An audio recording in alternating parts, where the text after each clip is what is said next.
Être proactif, aller au-devant ou au-delà de ce que l'on peut attendre de nous.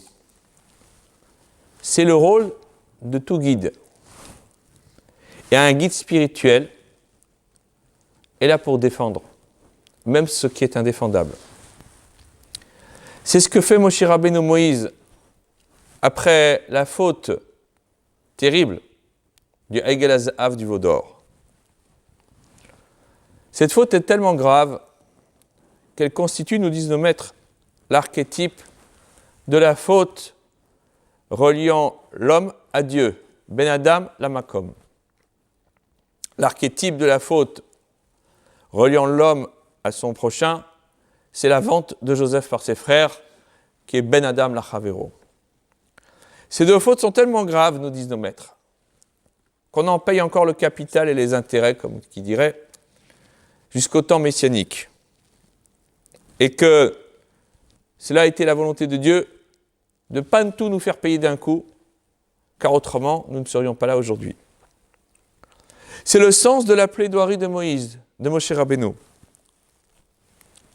qui, nous dit le Talmud dans le traité Brachot, attrape Dieu par les vêtements et dit « Je ne te lâcherai pas tant que tu n'auras pas pardonné aux enfants d'Israël ». Et nos maîtres de s'interroger, mais qu'est-ce que ça veut dire attraper Dieu par les vêtements ? On comprend qu'il s'agit d'une métaphore, un anthropomorphisme, c'est-à-dire une mise en image de quelque chose de parfaitement humain pour l'appliquer au divin, mais c'est curieux, c'est quoi les vêtements de Dieu ? Dieu est intemporel, il est dehors du temps et de l'espace, il ne peut pas avoir de vêtements.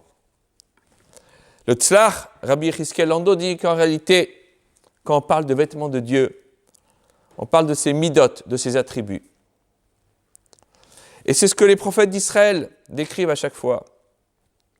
Lorsque Dieu est joyeux, kaviachol, comme si c'était possible de l'imaginer ainsi, comme un homme, lorsqu'il est joyeux, a des vêtements de fête, il est heureux, il peut se projeter avec sérénité.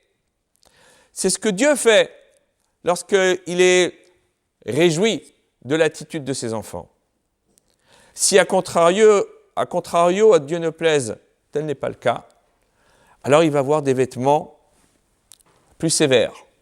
Il va se revêtir de la midatadine, de l'attribut de justice stricte.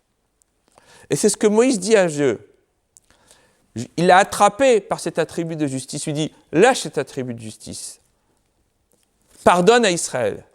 Fais en sorte qu'Israël puisse être à même de pouvoir continuer la mission que tu lui as confiée.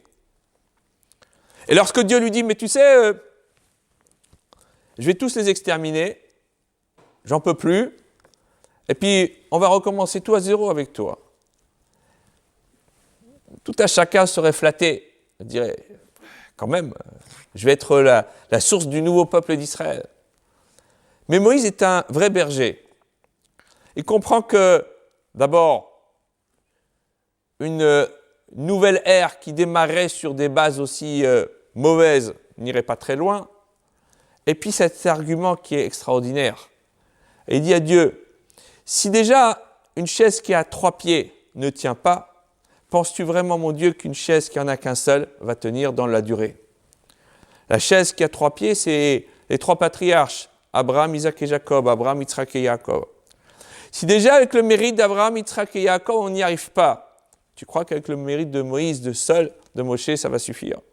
Non, garde-les, prends-en soin, pardonne-leur et fais en sorte que par leur repentir, par leur désir de te servir, par leurs bonnes actions, tu ne regrettes pas d'avoir été bon, d'avoir laissé la midata chesed, la tribu de bonté, l'emporter sur la midata din, la tribu de justice stricte.